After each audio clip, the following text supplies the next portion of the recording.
Kaixo eta ongi etorri magazinera, gaur ekainak 17 da ostirala, Antonio Iriarte Euskara Azokako antolatzaileetako batekin egonen gara antolatu duten ekimen horretaz solasean.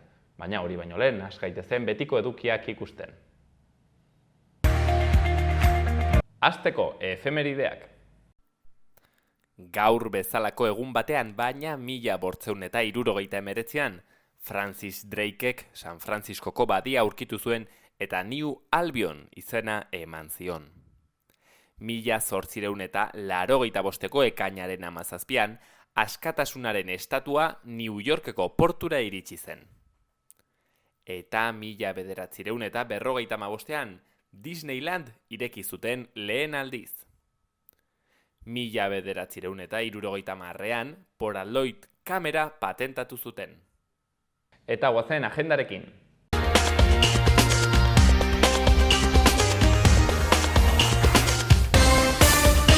Arratsaldeon eta ongi etorri bertan berri albistegira. Gaur ekainaren 17 da ostirala, hauek dira Iruñerriak eta Nafarroak utzitako albiste nagusienak. Leireko, Tafallako eta Olleta Leozeko sutetan ez da berraktibatzerik izan, baina egonkortze fasean daude oraindik. Nafarroko gobernuak soldaten igoera berri bat, kontratazio gehiago eta ordezkapenen hobekuntza eskaini dizkio 03 plataformari. Departamentuak aurreskoletako grebarekin amaitzeko egindako azken proposamena ez da nahikoa hezitzaileen iritziz.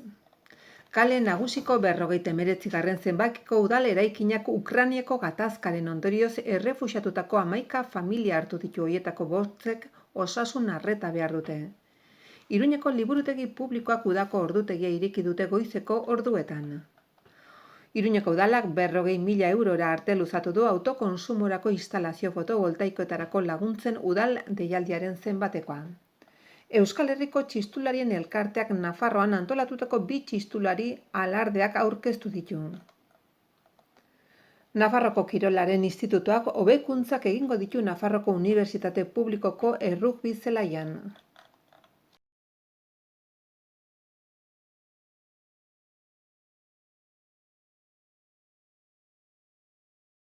Ikus ditzagun gaurko lerroburuak. Eta agendan gaur ostiralean, Ursulaka Le Guinen Oianitzen munduaren bueltan elkartuko da irakurle taldea 7 Katakraken. Eta Bihotz ondoko sekretuak filma egonen da Golem Yamaguchin 7 proiekzioaren ondoren solasaldia Aizpea Goenagaren eskutik. Eta bihar larunbatean 12 Duguna Iruñeko dantzariak taldeak eta bere dantzari txiki taldeak dantzarako agertokia partekatuko dute Iruñeko Burgoen plazan. Bi taldek haien trokeo dantza generoaren antzekotasunak eta desberdintasunak erakutsiko dituzte. Eta Asier Kidam magoaren ikuskizuna Burlatako Eugenio Torres plazatik hasita. Saio ibiltaria izanen da 12. Baita ere, Biziraunen kontzertua, Iruñeko Zezen plazan, bortz eta erdietan. Eta igandean, Fresh Cool, zizur nagusiko Erreniega parkean 7, disiplina anitzeko saio ibiltaria izanen da. Tio Teronen semeak dantza taldearen eskutik, euria egitekotan Erreniegako pista estalian izanen da. Gaurko egunkarien azalak. Diario de Notiziasekin hasiko gara, lerroburu nagusian, Leire mendilerroko sutea egonkortuta. Eman duten informazioaren arabera, 800 bat hektarea zuhaitz kiskali dira. 58 urteko suhiltzaile batek tibia eta peronea hautsi du sua itzaltzeko lanetan.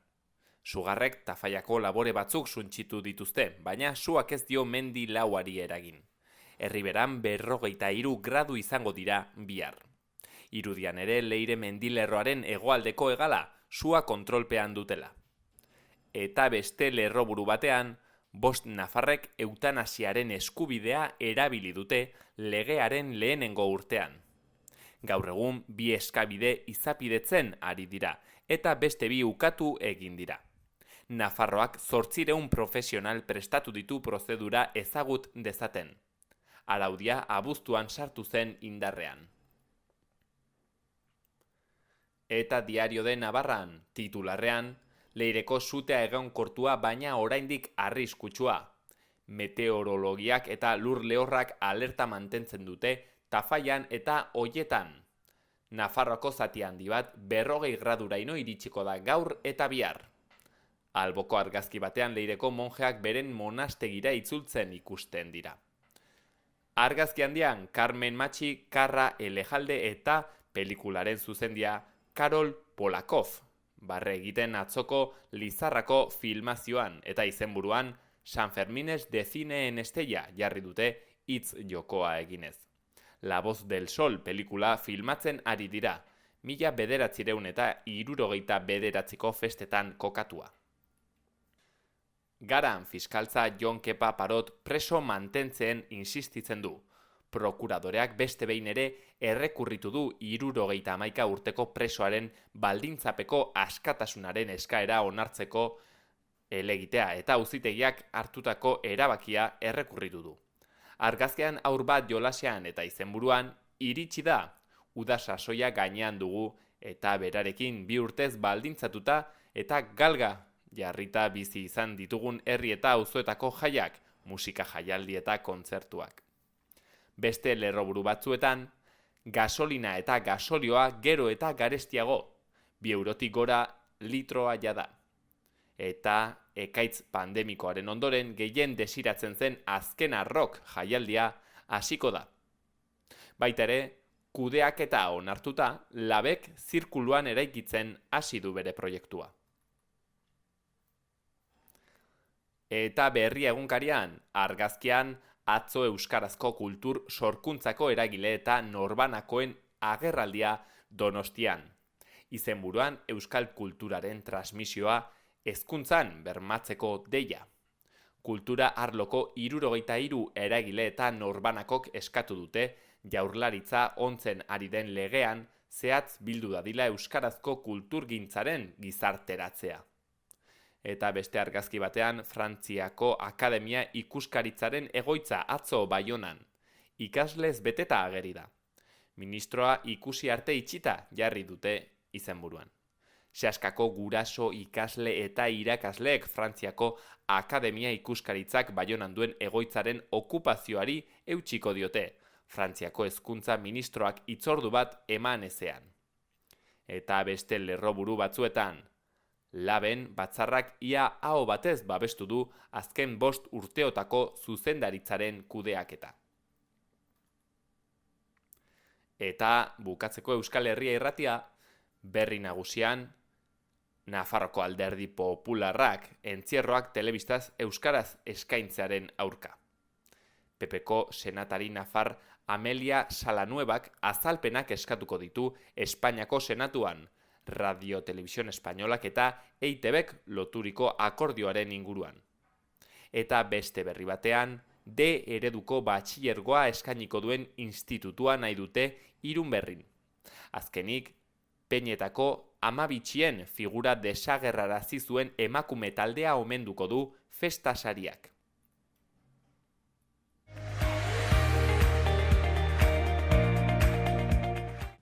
Ikus dezagun asteburuko eguraldia. Asteburuko eguraldian, gaur ostirala, beste egun batez, beroa izango dugu izpide. Barnealdean gaur ere maksimoak 37-40 gradu ingurukoak izango dira. Kostaldean aldiz beste koska bat igoko dira, eta mendebaldean berriro ere altuagoak izango dira. Hodeiak eta ostarteak tartekatuko dira, erdi mailako hodeiekin eta goi hodeiekin. Arratsaldetik aurrera, bero hodeiak agertuko dira eta noizean behin zaparrada trumoitsuroen bat bota dezake, barnealdean bereziki. Hegoaldeko eta hego-ekialdeko haizea ibiliko da, arratsaldean kostaldean brisa. Gero arratsalde gau partean kostaldean haizeak mendebal edo ipar-mendebaldera egingo du eta indartu egingo da. Bihar larun batean temperatura goia joko du eta arratsaldean enbata sar daiteke. Ia denean maksimoak 38-40 gradu ingurukoak izango dira, kostaldean baita ere, eta goizean oroar bero errea egingo du. Gainera, hego osagaiko haizea arro ibiliko da. Gero, arratsaldearen hasieran, haizeak mendebal edo ipar-mendebaldera egin dezake kostaldean, bolada gogorrekin eta temperaturak azkar xamar behera egingo du. Goizean ostarte zabalak gailenduko dira. Arratsaldean bero hodeiak agertuko dira eta zaparrada trumoitsuak bota ditzake. Haizearen aldaketarekin bat kostaldean behe-hodeien tarteak ager daitezke. Eta igandean tenperatura maksimoak nabarmen jaitsiko dira. Hegoaldeko zenbait lekutan oraindik beroa egingo du, Nafarroan batez ere, baina oro har maksimoak jasangarriagoak izango dira, barnealdean 30 gradu ingurukoak izango dira, eta kostaldean 28 graduren bueltan geldituko dira. Hegoaldean goiza eguzkitsua izango da, arratsaldean hodeiak ugaritu egingo dira. Kantauri isurialdean iparraldeko haizea gailenduko da eta behe-hodeien tarteak agertuko dira, bereziki goizaldean eta arratsalde gau partean.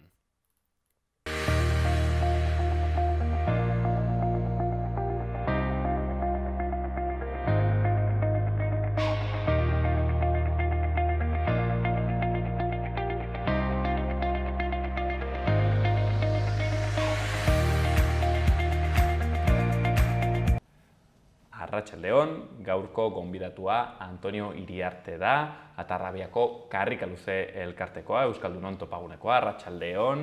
Arratsaldeon. Mil esker etortzeagatik, Antonio. Zuei, gonbidapenagatik. Bueno, hain zuzen ere, Euskara Azoka ekimen hori antolatu duzue, horretan sartuko gara. Lehenik eta behin, hala ere, Antonio, igual ikusleek ez dutelako ezagutzen, zer egiten duzuen, Karrikaluzen, gutxi gora bera, zer da, zer egiten duzu? Bueno, Karrikaluze da Euskaldun topaguneko elkarte bat, eta Atarrabian dugu xedea, eta orokorrean egiten ditugunak dira bai ekimen kulturalak urte osoan zehar, bai adibidez kontzertuak edo azoka hau bezala, edo txikientzako ipuin kontalariak, eta baita ere, ez dakit, nik uste dut parte gehien hartzen duena da aisialdia. Eta urtean zehar, bai antolatzen direla adibidez inauterietan, edo orain ekainan justo kurtso bukaera eta uda hasi baino lehen, eta baita ere iraian eta abenduan herri kanpaldiak, eta baita ere gero udan zehar kanpaldiak gazteentzako eta bai txikientzako. Hori da orokorrean pixka bat Karrikaluzek hartzen duen guztia Atarrabian. Eta baita ere, aldi berean baita ere, ekimen guztiak edo dena bada Euskararen arloan edo Euskara sustatzeko Atarrabian. Helburua Euskara Atarrabian normalizatzea. Hori da, bai, hori da. Hori da Karrikaluzeren helburua, bai, orokorrean izan da. Eta, hain zuzen Euskara Azokaren kontu horretan sartu baino lehen, aipatu didazu leheno kameratik kanpo, antolatu zen dutela Marianitoz Blaien kontzertu bat, zer moduz sentsazio horrekin? Oso ongi, gainera Atarrabian egin zen lekuan, Ostatu plaza normalean jende asko egoten da, arratsaldetan, arratsalde pasa eta bar, eta hor antolatu genuen, eta urte osoan zehar egiten diren ekimen guztien artean, baita ere, kontzertuak egiten saiatzen gara, hori gehien bat, baita ere, publiko guztientzako ekimenak sortzeko. Esan dudan bezala, baita ere, ipuin kontalariak txikientzako, baina baita ere, gazteen artean, Euskara sustatzeko eta Euskaraz abesten dituzten taldeak hartzen ditugu, eta adibidez, kasu hori izan zen, Marianitoz Blai etorri zela kontzertua egitera arratsaldean. Eta hontakoan erabaki duzuen, bertze ekimena antolatu duzuena, Euskara Azoka, konta iguzu, Antonio, zer da Euskara Azoka delako hori? Euskara Azoka da lehen urtea antolatzen dela Karrikaluzen, abendutik darama ideia, ekainean zehar egitea edo ekainaren larun batetan goizean egitea azoka bat.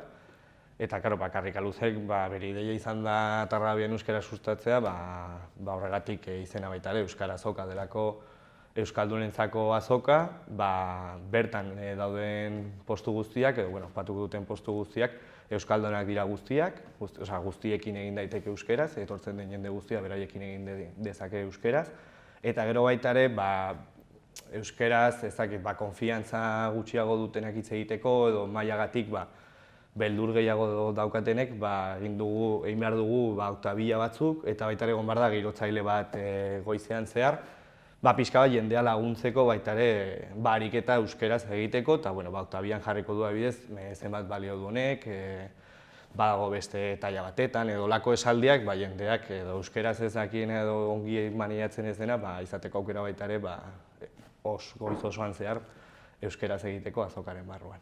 hori da pixka bat. Euskarako praktikak egitea nolabait ere egunerokotasuneko ekintza batean, ez? Ekintza normal batean. Bai, hori konturatu ginen gainera, errigorako asuntoa baita egiten da Karrikaluzetik eta horra etortzen dira produktu guztiak. Eta jendea hortara gertaratzen da bere produktuak hartzeko eta etorri zen emakume bat eta sartu zen eta esan zigun, kaixo, nire gelditzen den horra eta prestatua nuen etxetik eta ja pasatzen gaztelera. Eta baita ere hor ikusi genuen, badagoela jendea, ez dakit, konfiantza faltagatik edo ez dakit, baita ere, agian kostatzen zaiola, baina izan da laguntza bat paperean irakurrita edo ez dakit, izan duna girozaile bat, errazagoa izango zaio baita ere euskaraz egiteko eta baita ere konfiantza hartzeko beste momenturen batetan euskaraz egiteko. Claro, testu liburuetako ariketa tipikoa izaten da, merkatuan, ez, nola hitz egin, kasu honetan da horren, gerbera praktikoa. Pizka rolloa eka, baina bai. Ideia zaien da etortzea praktika egitea derrigorez baizik eta gustora egotera, baina izan laguntza hori behintzat. Baita ere egonen da, aipatu duzue musika eta dinamizatzaile bat ere egonen da hortik? Bai, hortan gabiltza aste osoan zehar, birotzaile edo dinamizatzaile bat egoteko, adibidez, clown moduan egiteko, ez izateko laguntzaile bat serioski etortzen dena laguntza behar duzu edo, baizik eta humorea sartuta baita ere, jendeak modu erlaxatu batetan aukera izateko laguntza hori jasotzeko eta gero euskal musika, goiz osoan musika jarriko dugu eta gozak izango ditugu, euskal musika egoteko eta agian saietuko gara tekitilari bat, etortzea justo eguerdiko orratu hortan bermutarako eta egoteko hortik. Humorearena nik uste gainera ez dela, baduela bere garrantzia, zeren, karo, haunitzetan zuk gertatzen zuna, gertatzen bat da, badela jende haunitz, solasteko gai dena, edo behintzat esaldi haunitz eta komunikaziorako zati haundi bat euskaraz egiteko gai dena, baina, karo, hemen erresa da, ez dakit, sentitzen gara beti oso, ez dakit, ergelak, ez dakit hori da zerbait oso gizakiarra, gaizki komunikatzen bagara, ez? Eta, nik uste ematean umore toke bat, kentzen zaio pixua, ez? Eta jendeari laguntzen dio. Zer, nik uste bertzenaz, ematen diozu kristoen garrantzia, ostra egingo dut akatsa, ez? Eta oda modu bat errateko, venga. Berdin du, ez? Azkenean humorea ere, iruditzen zait tresna ona.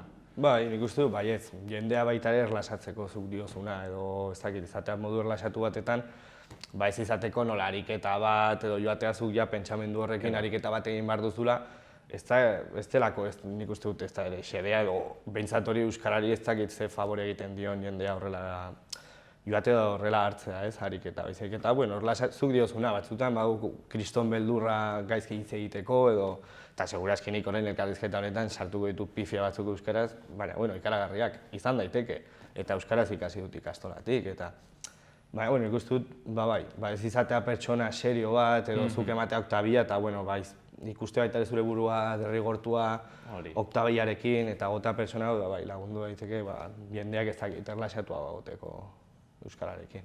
Eta klauna izango da, Pantxika? Atera da bere izena, baina ez dakit posible zuen, atera dira pila bat izen, baina, karo, ez dakit jendea baita ere azken momentuan deitzen ari ditugu jendea, osak zailagoa da baita ere. Sorpresa, beraz. Sorpresa izango da. Euskarazokan. Guretzako baita sorpresa izango da. Eta, baditu ala ere bizati euskarazokak, euskara eta azoka. Eta, azoka horretan ez dakit ze motatako ekoizleak edo ze motatako produktuak ikusiko dira? Izango da nahiko anitza. Hasieran ez genuen oso argi, hasieran gure ideia zen 10 bat postu patzea udal plazan eta baina gero jendeari hitz egiten eta baita ere azaltzen euskara azoka bat zela eta xedea zela euskara sustatzea azoka hortan edo goiz osoan zehar euskaraz egitea, jende asko animatu zen. Eta gaur arte ditugu 19 postu eta 2 badaude oraindik, zalantzetan etorri behar diren ez, baina 20 inguru egongo dira. Eta nahiko anitza badaude tipikoa dena azoketan ez, gazta, esnekiak, gero arropa jartzen duen jendea, baita ere liburuak eta diskoak baita ere egongo dira. Ezagik nahiko anitza, badago aukera, ez da ere betikoa ez, egurra jorratzen dituena, kristalak eta baizik eta baita ere jende gaztea arropak egiten dituena, belarritakoak, poltsak. Nahiko anitza hori adinaren inguruan eta baita ere postuen. Eta, printzipioz, bertako ekoizleak, Nafar artisauak eta izango dira gehienak?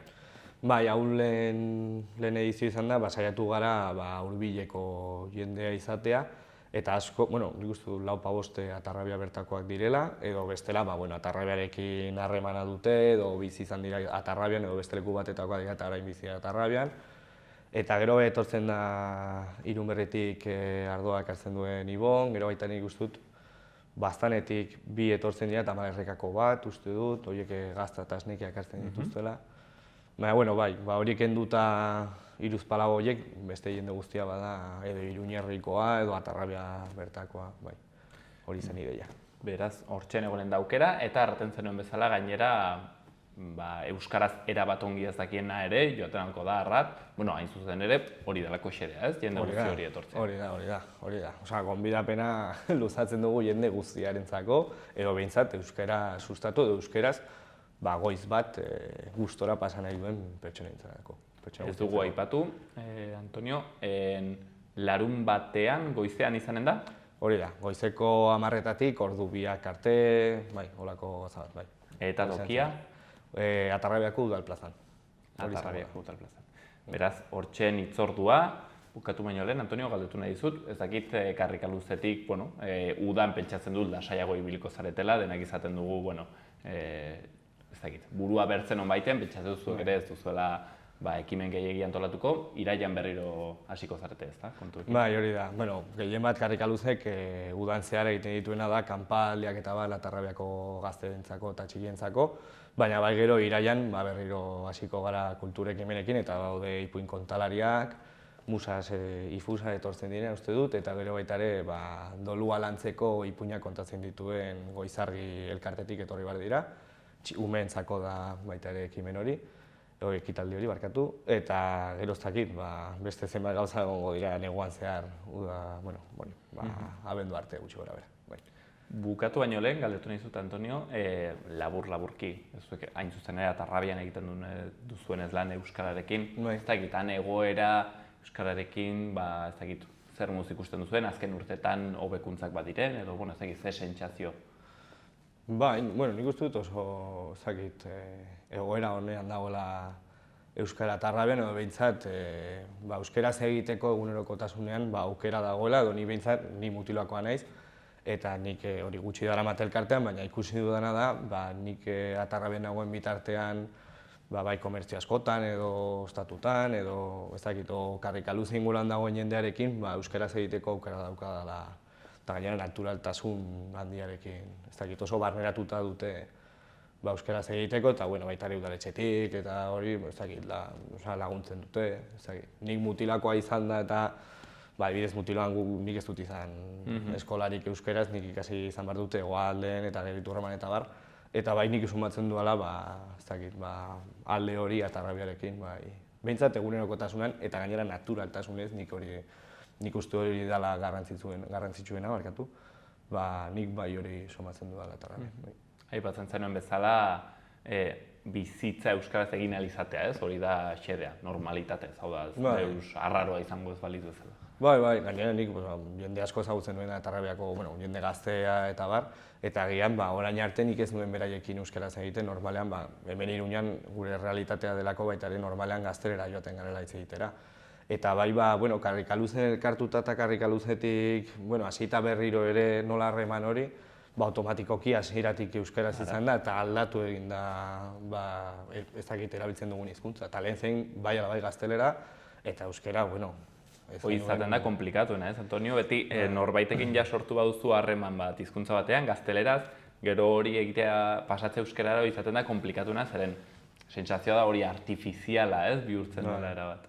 Bai, hori da, gehien bat hori artifizialtasun hori egin behar duzula zure burua derrigortu eta nik ulertzen dut, nire kasua baita delako jende askorekin, ez, kostatzen dela pauso hori ematea eta berriro harremana hastea euskeraz, ez da zailtasun asko daude, baina adibidez Karrikaluze justo erdian egonda, izan da Karrikaluze ez, bidean egonda, nik jende askorekin bai lortu dudala justo alderantziz egitea eta orain, ez dakit, arraro egingo litzaiake gazteleraz egitea, ez, normaltasuna da euskeraz egitea.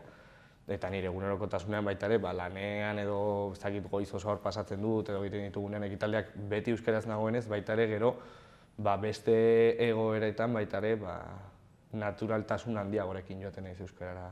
Eta nik uste dut horrelako elkartea baita ere laguntzen dutela txip aldaketa hortara, uste bait. Azkenean, zuk erretzen zuen bezala, horren inguruan biltzen delako komunitate bat, eta komunitate horren barnean hasten zarelako ez. Euskaraz normaltasunez bizitzen.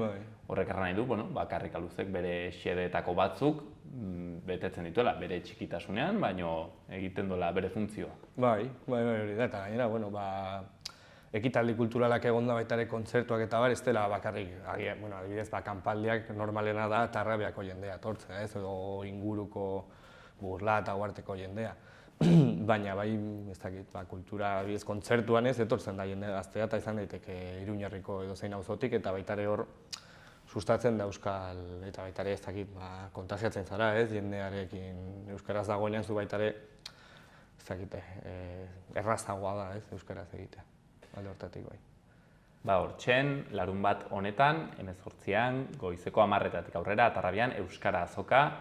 Antonio, bukatzeko eskatuko dizutola esaldi marketingiano horietako bat, hoixen, Euskara gehiegi erabiltzen ez duen horri, zergatik etorri beharko zen Euskara Azokara?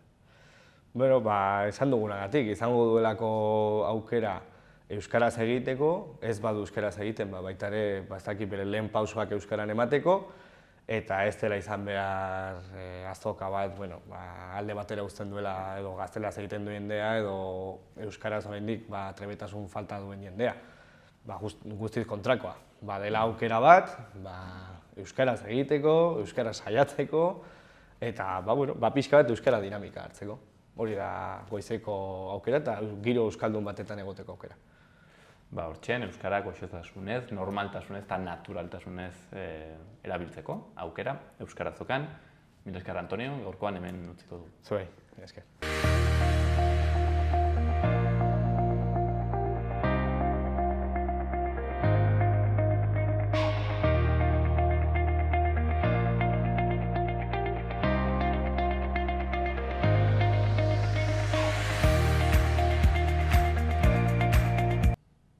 Ikus ditzagun Iruñerriko udaletako albisteak.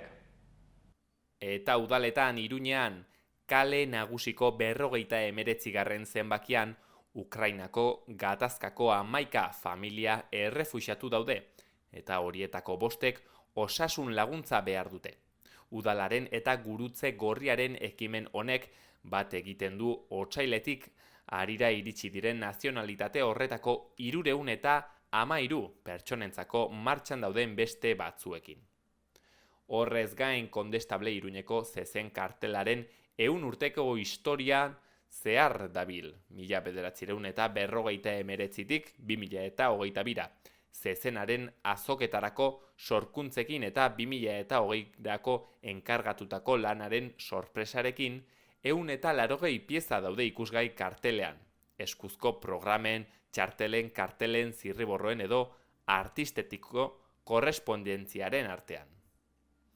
Eta iparraldeko Amaia Aparizio Urbiolak eta Edurne Larrea Noainek irabazi dute ikasturte honetako berriemaile onenen saria.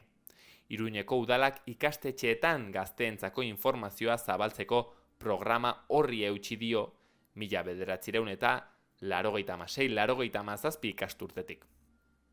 Baitere Iruñeko udalak San Ferminetarako naranjitosentzako deialdi berezia ireki du. Interesdunek irubebikoitza pamplona.es udal webgunearen bidez formalizatu beharko dute izen ematea. Eta azkenik udalak 40.000 eurora arte luzatu du autokontsumorako instalazio fotovoltaikoetarako laguntzen udal deialdiaren zenbatekoa. Urriaren 31an amaitzen da egindako fakturetako eta legeztatutako instalazioak finantzatzeko eskabideak aurkezteko epea.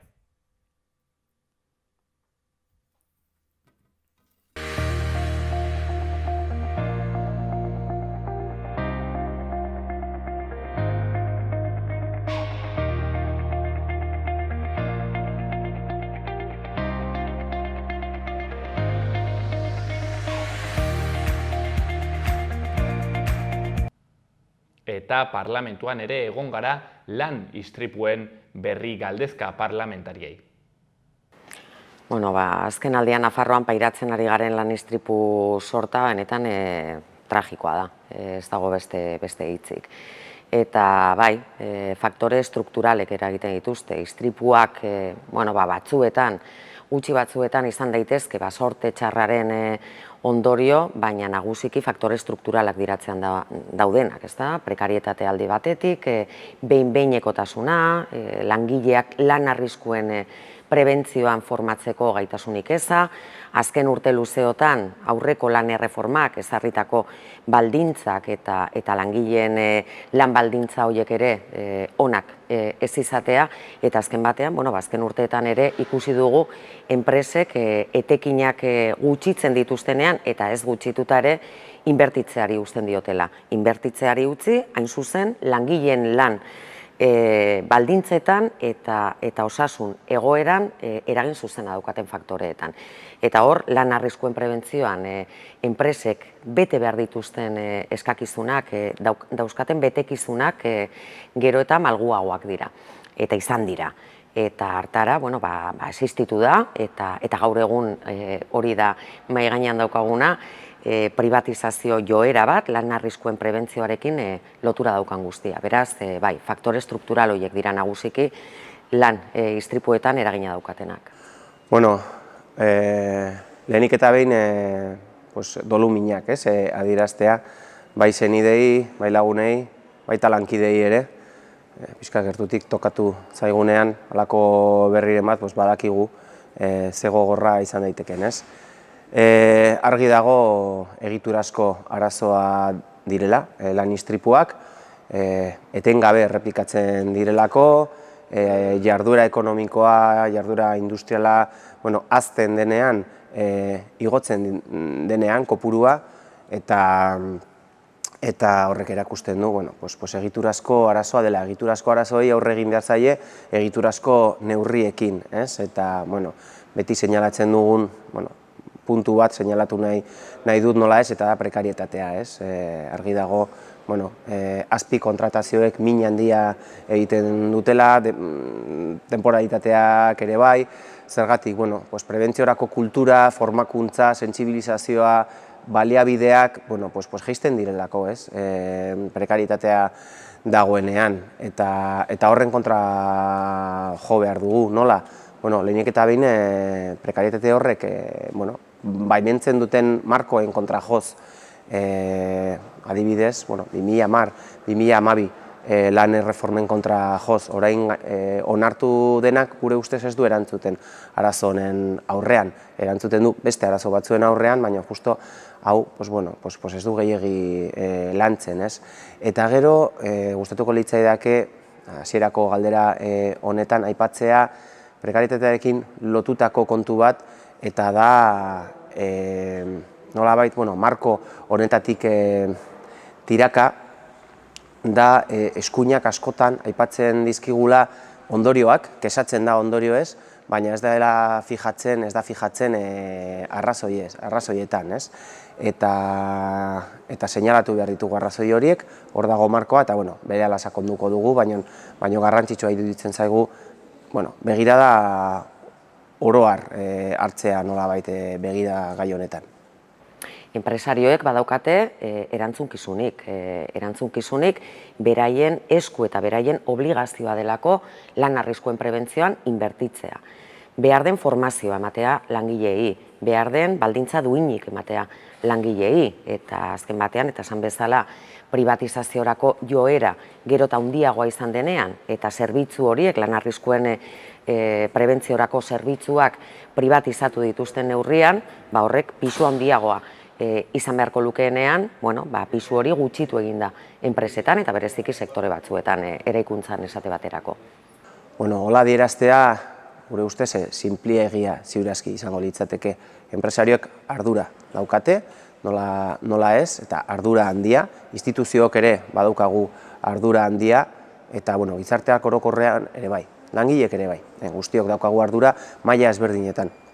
Enpresarioez hitz egin nahi baldin badugu, argi dago enpresarioek bete behar dituztela baldintza batzuk, legeak ezarritako baldintza batzuk, eta hori beti ez dela egiten. Batzutan egiten da, gero eta gehiagotan esango nuke, baina argi dago, zoritxarrez oraindik enpresario pirata asko geratzen direla, baliabide nahikorik ematen ez dutenak. Horren aurrean zer egin behar dugu, lehen aipatu ditut instituzioak. Gure esku dago inspekzioa indartzea, lan publiko eta laboralaren institutua ere indartzea, guk ere instituzioak baliabide gehiago jarri behar ditugu ziurtatzeko enpresarioek haien lana ongi egiten dutela eta horren ondorioz langileek ere bai. Eta gero, aipatuko nuke, lehen ere langileak aipatu ditut eta nik esango nuke arazo estrukturala denean ere neurri estrukturalak aipatu ditut lehen eta prebentziorako kultura. Nik uste oso garrantzitsua dela eta kultura horrek eragiten digula gizartean gauden guztioi.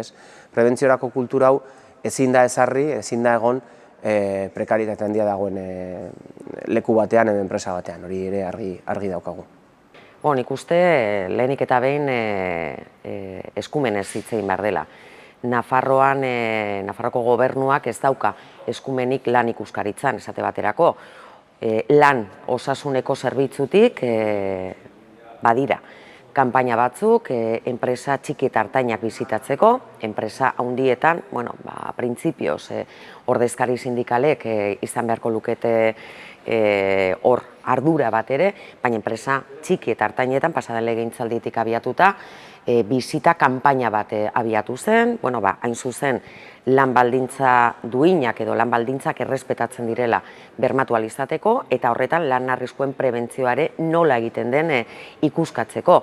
Baina esan bezala, Nafarroko gobernuko tekniko horiek ez daukat eskumenik ez isunik jartzeko eta ez agindurik emateko nolabait. Hori estatuaren esku dago, lan ikuskaritzaren zerbitzu horren bidez.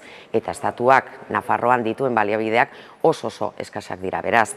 Neurri politiko nagusia izan beharko litzateke, Nafarroak eskumen osoa izatea erabakitzeko lan arriskurako edo lan arriskuen prebentzio horretarako teknikoak edo delegatu horiek eskumen guztiak izatea, baita isunak jartzeko ere.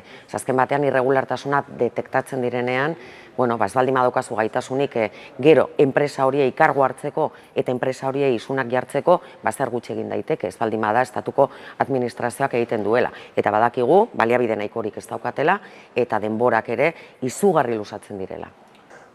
Lehen aipatu dut markoa, oraintxe aipatu dut ere nola instituziook lagundu behar ditugula gehiago, inspekzioa, lan publikoaren institutoa, eta horrez gain, eta markoarekin jarraituz hori, lan erreformak argi dago, eta gero ere nik uste dut ez litzatekela ulertuko, arazo batzuei aurre egingo balitzaie privatizatzen, adibidez, segurtasuna, errepideetan, segurtasuna nork bermatzen du, normalean hori egiteko arduraduna zera publikoa da, agente publikoak dira, izan foruzaingoa, izan guardia zibila, eta ez da ulertzen oso ongi zergatik lan istripuen kasuan leku askotan, eta Nafarroan duela oso gutxi arte, iaia bakarrik agente pribatu batzuk arduratzen ziren horretaz. Aurreko legealdian martxan jarri ziren neurri batzuk publikotik bideratzeko, prebentzio neurriak eta inspekzioak eta bar, eta nik uste dut horretan sakondu behar dugula.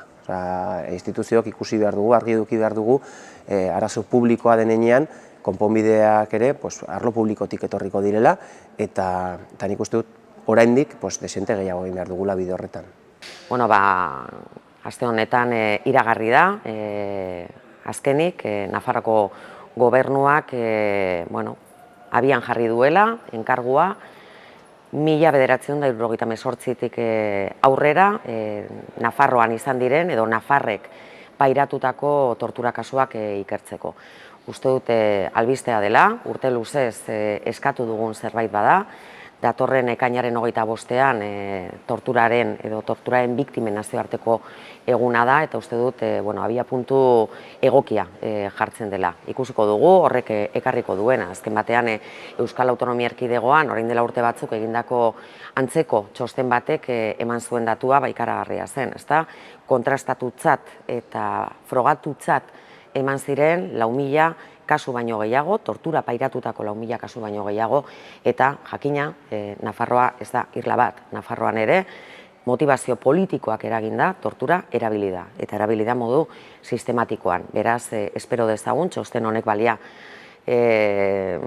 balio dezala, azken batean torturak urte luzez, hamarkada luzez, izan duen dimensioa ezagutzeko, azken batean alfombra azpian estali nahi izan duten errealitate bat izan delako, eta biktima horiek ere merezi dute lehenik eta behin aitortza eta egiarako eskubidea. Beraz, torturatuen elkarteak esaten duen bezala, bada momentua itzaletik argira pasatzeko.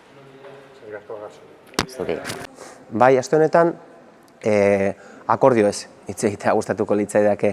Atzo astelehenean publiko egin zen gobernuan gauden alderdiok, oposizioaren alderdi batzuk, Izquierda Ezkerra eta EH Bildu, hain zuzen ere, akordio ezberdinetara iritsi gara, onartu ahal izateko alde batetik etxebizitza legea, eta bestetik errepideetako diru sarreren edo sarbideen legea, peajeena.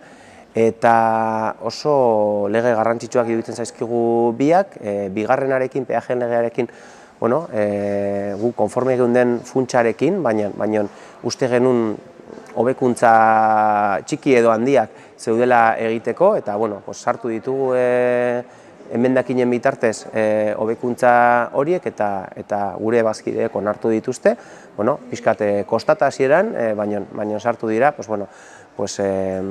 kamiolariek edukiko dute denbora gehiago ordaintzeko, 60 egun, nolabait, batera joateko haien beharrekin, haiek kobratzen dutelako askotan zoritxarrez epe horretan, rekargoa jaitsiko dira, hobekuntza batzuk sartu ditugu, eta lortu dugu ere etxebizitza legearen inguruan akordioa. Oso garrantzitsua iruditzen zaigu, etxebizitza legea gero abaik zuzentzen duen departamentu batek bultzatu zuen, guk sinisten dugu behar dugula lege berri bat etxebizitzaren inguruan paradigma berri batera joateko. Guk uste dugu 2015-tik ari garela pausoak ematen, badakigu arlo honetako neurriak epe luzeko neurriak direla, kostatzen da, etxebizitza promozio bat lizitatzea, egitea, amaitzea, baina nik uste dut ikusten ari direla eta gehiago ikusiko direla emaitzak.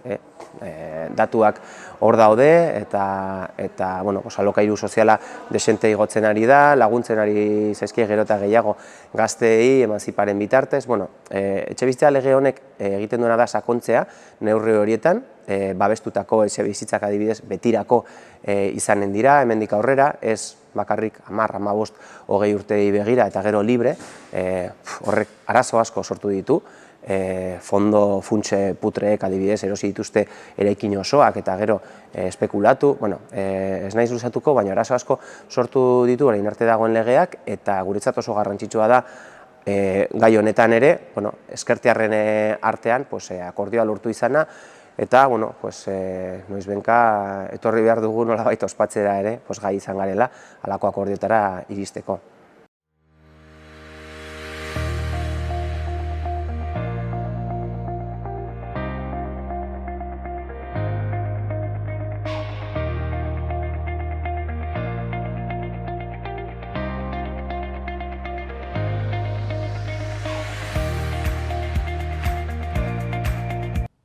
Eskerrik asko gaurkoan ere ostiral honetan gurean egoteagatik, asteburuan pasa eta astelehenean berriro ere hemen egonen gara.